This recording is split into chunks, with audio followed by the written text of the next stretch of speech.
Jadi Jeko ini sudah ditegur, Pak.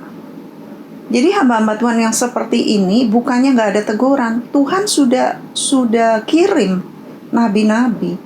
Jeko itu katanya dikirim Kenneth Hagin. Kenneth Hagin menyampaikan kepada dia, 2 hal Tuhan tegur kamu. Kalau kamu tidak mau bertobat, sampai 2-3 kali ditegur, Tuhan mau angkat kamu. Gitu. Jadi betul-betul soal uang, soal kesehatan, dan soal makanan. Kesehatan tuh berhubungan dengan pelayanan dia yang dia nggak tahu waktu gitu ya. Doain orang sampai jam 2, sampai jam 4, tidur, bangun lagi, beberapa jam aja pelayanan lagi gitu berminggu-minggu. Nah, dia mati muda kalau nggak salah 42, sama seperti John Sung itu. John Sung juga begitu, sangat terkenal. Jadi sebenarnya Tuhan itu tidak pernah membiarkan. Tuhan berbicara lewat teguran itu, lewat mimpi-mimpi, Pak. Saya tuh banyak dikasih mimpi dan nubuatan, vision, open vision untuk menegur, untuk menyampaikan. Tetapi saya juga hati-hati. Saya lihat apakah saya memberikan mutiara dicungur babi, memberikan kepada anjing. Itu yang saya pegang dari sejak saya muda. Ya,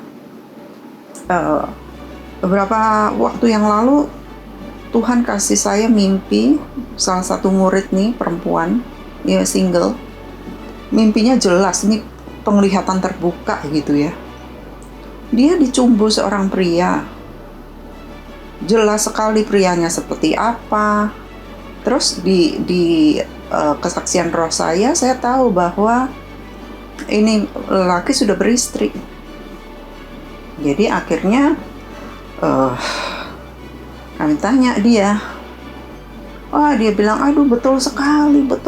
Jadi saking jelasnya, dan ini kayak hari-hari saya dapat beginian.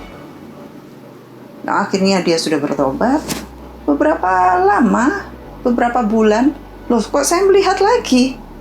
Saya tanya, oh dia nangis. Dia bilang, Tuhan begitu sayangnya kepada saya, sampai Tuhan tunjukin sama ibu begini.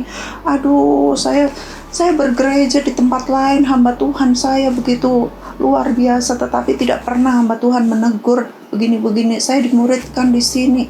Aduh, Tuhan begitu sayang sama saya, sampai dia nangis gitu. Dan ini tuh hampir hari-hari loh. Saya mendapatkan penglihatan terbuka, mimpi itu sehari kadang bisa 3-5. Jadi saya catetin semua. Nah, jangan salah, saya pun juga ditegur lewat mimpi orang lain, lewat fasilitator, begitu. Itu menegur saya, dan saya evaluasi. Saya bilang, tolong kamu doakan saya ya. Kamu yang dikasih lihat Tuhan, tolong kamu doakan. Tanya Tuhan, ada apa salah dengan saya? Saya pun evaluasi yang berkaitan dengan di mimpinya. Misalnya, salah satu mimpinya itu, saya sudah pakai baju pesta gitu ya, lagi ngantri, tiba-tiba kok saya seperti tidak sabar gitu. Saya cari jalan yang lain gitu. Nah, waktu saya lewat jalan yang lain, baju saya kena noda gitu. Baju saya kena noda. Jadi saya pikirin apa ya? Oh, mungkin Tuhan peringatin saya supaya saya jangan sampai ambil jalan pintas gitu. Nah, mulai jikalau ada hubungan dengan ujian-ujian, mulai saya berjaga-jaga jangan sampai saya jalan pintas begitu. Ya, ada banyak teguran-teguran yang seperti ini yang menjaga kita, ranjau-ranjau supaya kita ini balik ke jalan yang benar. Tetapi saat seseorang menegur, memberikan mimpi itu saya sampaikan di YouTube yang tiga YouTube berturut-turut di belakangan ini. Mimpi ini adalah bentuk otentik dari sebuah nubuatan, menjagai kita. Tuhan bicara sama kita. Nah, kalau kita nggak mau dengar, 1 kali hati nurani kita masih deg-degan, 2 kali sudah melambat deg-degannya, 3 kali makin makin memudar. 4-5 kali sudah nggak ada rasa. Kalau sudah begitu, sudahlah, lepas. Nah, itu juga makanya pentingnya accountability itu dengan orang-orang yang kita tahu ya, levelnya sama dengan kita. Lalu orang itu nggak bocor seperti tadi bapak-bapak bilang itu. Yang kita sungguh sangat percayai, yang bisa berdoa dengan kita. Stop di situ, bukan menjadi gosip yang muter. Begitu. Saya punya Ibu Ata ya, rekan saya yang sangat luar biasa, yang bersama-sama dengan saya sudah lebih dari 10 tahun ini, yang saya terbuka kepadanya apapun gitu. Saya bersyukur sekali, saya didoakan ya, kami saling mendoakan, saling menguatkan.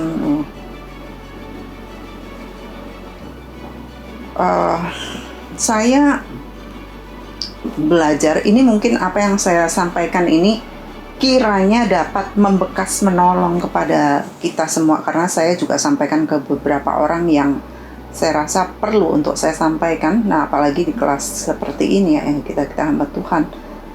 Ini untuk anak-anak Tuhan pun sangat-sangat menolong. Suatu kali ada seseorang yang diangkat Tuhan rohnya untuk melihat di alam roh. Pada waktu dia keluar dari tubuh, dia melihat seorang gospel singer yang sangat terkenal di negara itu. Ini gospel singer bisa berlarian histeris, dia lari sana sini cepat sekali, dia sambil teriak-teriak nangis, jangan dikubur, itu tubuh saya ini masih hidup, katanya. Kenapa kalian? Jadi dia mulai pukulin orang, dia mulai teriakin orang. Kenapa itu? Saya dimasukkan peti. Kenapa itu saya siap untuk dikubur? Saya masih hidup. Nah, orang ini yang keluar dari tubuhnya dekatin dia. Kamu ini sudah ada di alam yang beda. Kamu sudah mati. Oh tidak, siapa bilang ini saya? Jadi orang yang mati pada saat dia keluar dari tubuh, kebanyakan mereka nggak sadar bahwa mereka tuh sudah mati. Karena keadaannya persis sama, pikirannya sama. Kita kan belajar itu orang yang kaya dengan Lazarus, pikirannya sama. Dia masih memikirkan keluarganya, ya. Dia masih punya perasaan yang sama. Jadi ini juga sama seperti itu. Dia nggak nyadarin begitu. Nah, ternyata setelah orang ini tanya sama Tuhan, Tuhan kenapa kok dia bisa mati? Saya nggak tahu nih. Kok dia hari ini kok mati? Tuhan berkata, dia itu leading a double life. Dia hidupnya itu putus ya. Ini bagaimana? Baik kan? Ya. Baik ya. Sudah. Beberapa kalimat tadi. Oke. Iya. Sampai yang mana tadi? Putusnya, Pak? Nah. Waktu orang meninggal itu persis seperti masih hidup ya. Iya. Dan sadar dia sudah meninggal. Iya.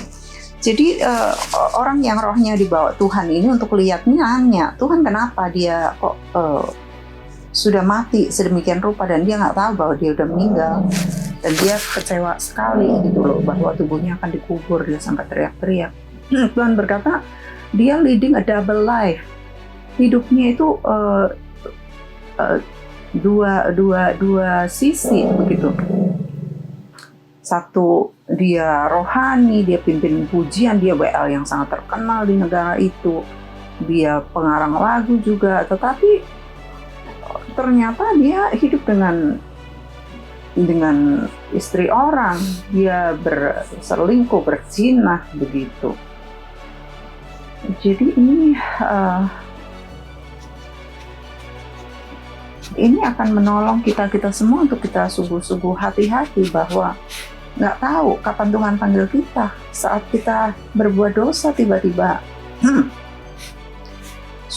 kita sudah diperingati Tuhan bolak-balik, kita nggak mau dengar, maka Tuhan ambil kita. Nah, sudahlah, kita nggak tahu berakhir di mana. Nah.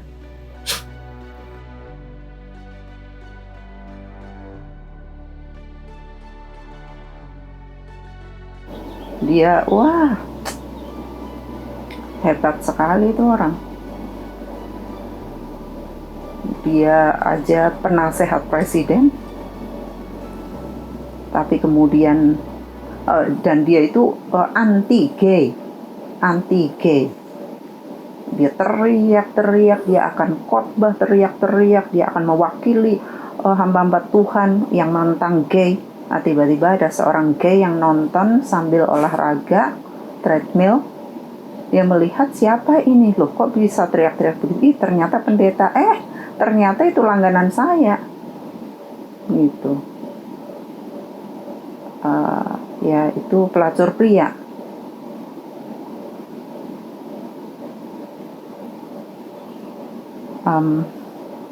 Contoh lain adalah, kita kan tadi tidak hanya bicara mengenai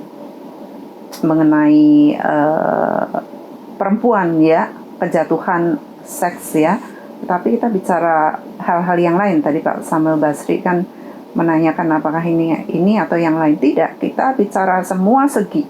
Kalau saya ceritakan bisa sehari apa yang saya pelajari dari mereka itu. Nah, di antaranya ini yang beda lagi versi, yaitu seorang yang dipakai Tuhan dengan luar biasa kesembuhan, dan dipakai kesembuhan secara khusus, yaitu yang tulang bengkok itu, sclerosis, whatever gitulah namanya ya. Dan ini kalau dia menyembuhkan orang-orang yang sakit tulang belakang bengkok, itu bisa berbunyi krotok kembali gitu loh tulangnya. Sangat menakjubkan. Dan dia sampai dipanggil di Inggris, terkenal sekali di luar negeri, di mana-mana. Semua orang rupanya datang untuk disembuhkan yang sakit ini. Satu kali dia berdiri di mimbar, persis seperti Herodes kira-kira.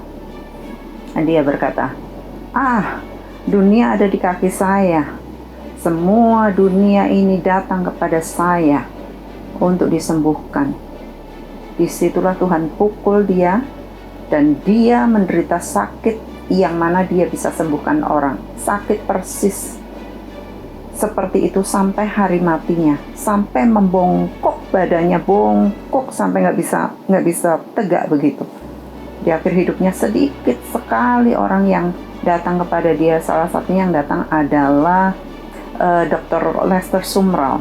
Lester Sumrall ini, jadi kalau saya mau mendata orang-orang yang bisa saya percaya yang sudah mendahului kita, adalah salah satunya Dr. Lester Sumrall, lalu T.L. Osborne, lalu Reverend Derek Prince, lalu siapa lagi ya? Itu mereka adalah orang-orang yang sungguh bisa saya pelajari hidupnya daripadanya.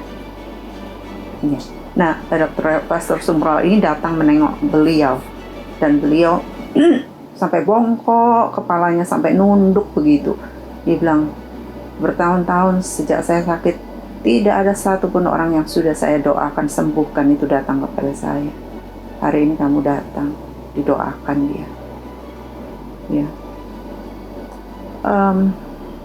Saya mendapati bahwa kedudukan dan uang ini membuat orang-orang besar itu bebas untuk berselancar di dunia fisik. Ya. Adanya uang membuat mereka bisa eksklusif. Mereka ambil hotel sendiri yang tertutup, yang ada pintu belakangnya, yang bisa disediain perempuan, yang bisa bebas terbang kemana-mana. Salah satu hamba Tuhan yang besar sekali yang saya berkata tadi di awal itu, dia itu bisa bawa para terapis gitu. Nah, dari kisah-kisah para terapis itu mengerikan sekali. Bagaimana dia minta dipijat kemaluannya, minta di masturbasikan dan sebagainya, sampai akhirnya dia bantu mereka itu dikasih uang untuk bisa beli rumah. Setelah itu minta untuk melakukan hubungan seks.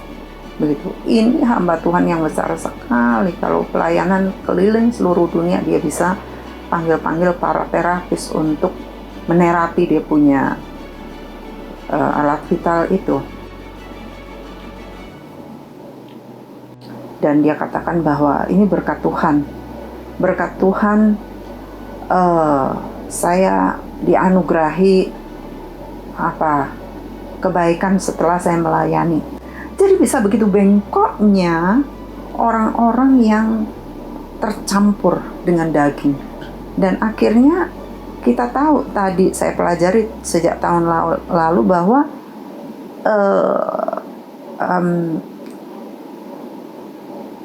kejatuhan-kejatuhan seperti itu berasal dari pertama, kita sudah buka dulu pagar takut akan Tuhan, dan kemudian ada susupan-susupan yang lain yang jikalau kita tidak, sebenarnya ya orang dunia pun bisa mengerti. Common sense loh, kok pelayanan bawa terapis begitu, kan udah nggak pas gitu. Yang ada ya hamba-hamba Tuhan di Indonesia ini yang kita juga kok pergi sendiri dengan istri orang gitu. Kok pergi dengan pendoa syafaatnya keliling kemana-mana.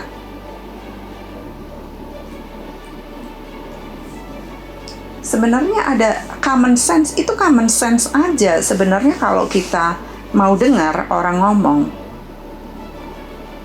itu akan nolong kita. Mimpi ini bagi saya itu sampai saya mendapatkan suatu rumusan bahwa kalau orang mau negur kita, misalnya ya, jemaat mau negur kita sebagai hamba Tuhan. Halo? Satu rumusan putus. Oh iya, satu rumusan. Jadi rumusan ini saya berpikir begini. Jikalau seseorang ingin menyampaikan kepada kita teguran, kita yang sudah ada di posisi tertentu, mungkin mereka itu akan negur kita nggak enak. Tetapi kalau mereka menyampaikan mimpinya, itu kan bukan saya punya mau.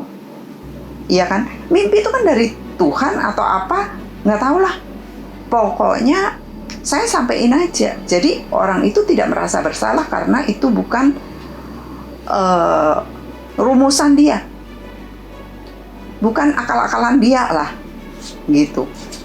Tetapi itu sebuah mimpi, jadi dengan bebas dia sampaikan. Nah, itulah pentingnya mimpi-mimpi yang dari Tuhan yang disampaikan kepada kita menjaga kita. Kalau kita sudah lepas dari jalan kebijakan, jalan hikmat, ya, kalau kita sudah keluar dari jalan hikmat, maka Tuhan memberikan mimpi-mimpi berupa teguran dan berupa nubuatan ini agar khususnya kalau teguran, warning ini agar diantisipasi supaya kita tidak jatuh begitu. Nah, lalu kalau tidak mau ditegur, kalau sudah ditegur atau dikasih mimpi itu sudah nadanya sengak, ketahuan bahaya nih. Karena kita lihat hamba Tuhan jatuhnya bukan sama orang-orang yang cantik jelita, ya, jatuhnya itu sama orang yang nggak, bagi kita tuh ya kok bisa begitu sih gitu, nggak masuk akal banget lah. Nah, jadi saya menemukan itu Pak, uang ya, uang membuat orang bebas melakukan dia punya kehendak, lalu accountability itu tidak mau terbuka dan tidak mau ditegur, dan juga dia sudah keluar dari jalur hikmat, yaitu sudah gak takut akan Tuhan. Kalau udah mulai bohong, udah mulai ngumpet-ngumpet, nah itu dia. Ya, silakan dari yang lain. Ya, ini menjadi PR buat kita ya, untuk minggu depan. Sebelum nutup, saya mau memberikan satu firman yang saya dapatkan minggu dulu ya, pada waktu saya berdoa.